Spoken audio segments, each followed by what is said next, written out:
Hello guys! Today we are reading the last chapter of Charlie and the Chocolate Factory. Chapter 30, Charlie's Chocolate Factory. The great glass lift was now hovering high over the town. Inside the lift stood Mr. Wonka, Grandpa Joe, and little Charlie. "How I love my chocolate factory," said Mr. Wonka, gazing down. And then he paused, and he turned around and looked at Charlie with the most serious expression on his face. "Do you love it too, Charlie?" he asked. "Oh yes," cried Charlie. "I think it's the most wonderful place in the whole world." "I'm very pleased to hear you say that," said Mr. Wonka, looking more serious than ever. He went on staring at Charlie. "Yes," he said, "I'm very pleased indeed to hear you say that. And now I shall tell you why." Mr. Wonka cocked his head to one side, and all at once the tiny twinkling wrinkles of a smile appeared around the corners of his eyes, and he said, "You see, my dear boy, I have decided to make you a present of the whole place. As soon as you are old enough to run it, the entire factory will become yours." Charlie stared at Mr. Wonka. Grandpa Joe opened his mouth to speak, but no words came out.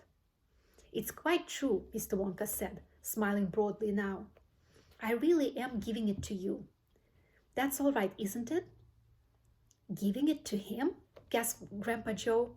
"You must be joking." "I'm not joking, sir. I'm deadly serious." But why should you want to give your factory to little Charlie?" "Listen," Mr. Wonka said.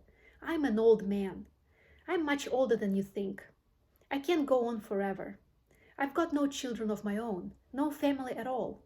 So who is going to run the factory when I get too old to do it myself? Someone's got to keep it going, if only for the sake of the Oompa Loompas. Mind you, there are thousands of clever men who would give anything for the chance to come in and take over from me. But I don't want that sort of person. I don't want a grown-up person at all. A grown-up won't listen to me. He won't learn. He will try to do things his own way and not mine. So I have to have a child. I want a good, sensible, loving child, one to whom I can tell all my most precious sweet-making secrets while I'm still alive." "So that is why you sent out the golden tickets," cried Charlie. "Exactly," said Mr. Wonka.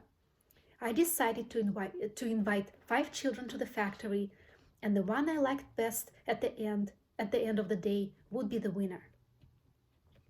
"But Mr. Wonka," stammered Grandpa Joe, "do you really and truly mean that you are giving the whole of the enormous factory to little Charlie?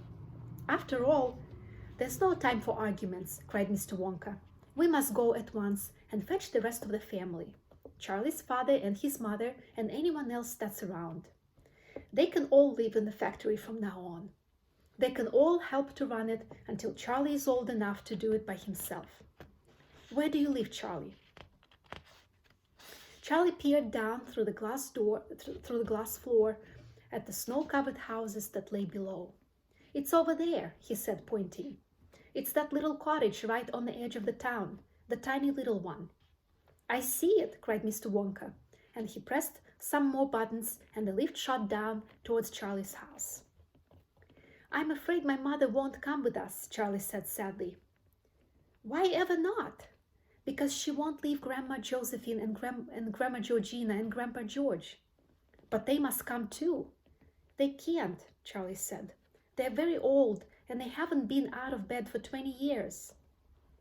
"Then we'll take the bed along as well, with them in it," said Mr. Wonka. "There's plenty of room in this lift for a bed." "You couldn't get the bed out of the house," said Grandpa Joe. "It won't go through the door."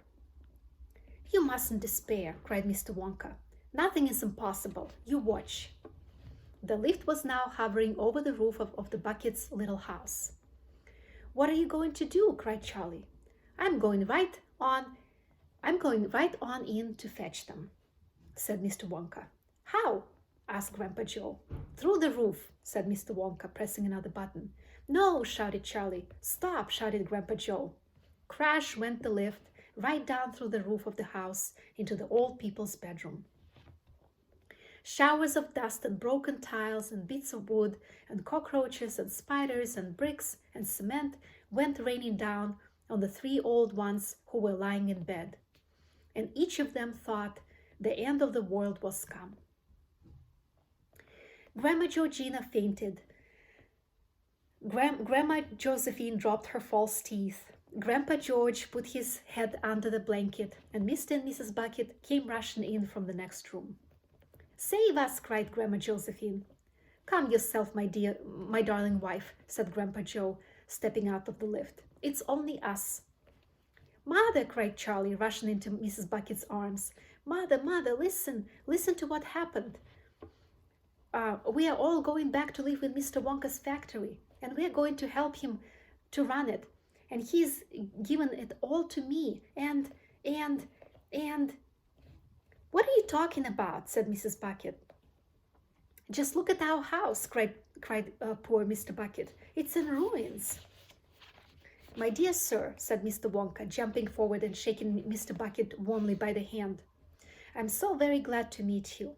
You mustn't worry about your house. From now on, you're never going to need it again anyway." "Who is this crazy man?" screamed Grandma Josephine. "He could have killed us all." "This," said Grandpa Joe, "is Mr. Willy Wonka himself." It took quite a time for Grandpa Joe and Charlie to explain to everyone exactly what had been happening to them all day. And even then, they all refused to ride back to the factory in the lift. "I'd rather die in my bed," shouted Grandma Josephine. "So would I," cried Grandma Georgina. "I refuse to go," announced Grandpa George. So Mr. Wonka and Grandpa George and Charlie, taking no notice of their screams, simply pushed the bed into the lift.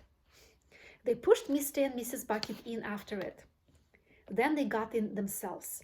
Mr. Wonka pressed the button. The doors closed. Grandma Georgina screamed, and the lift rose up off the floor and shot through the hole in the roof and out into the open sky. Charlie climbed onto the bed and tried to calm the three old people who were still petrified with fear. "Please don't be frightened," he said.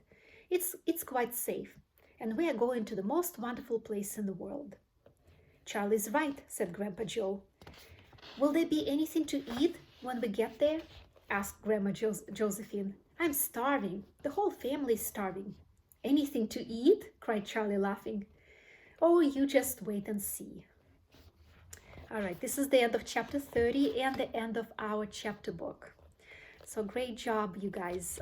You're going to have the last 3 questions for chapter 30. And congratulations, we finished our chapter book. Good luck. Bye.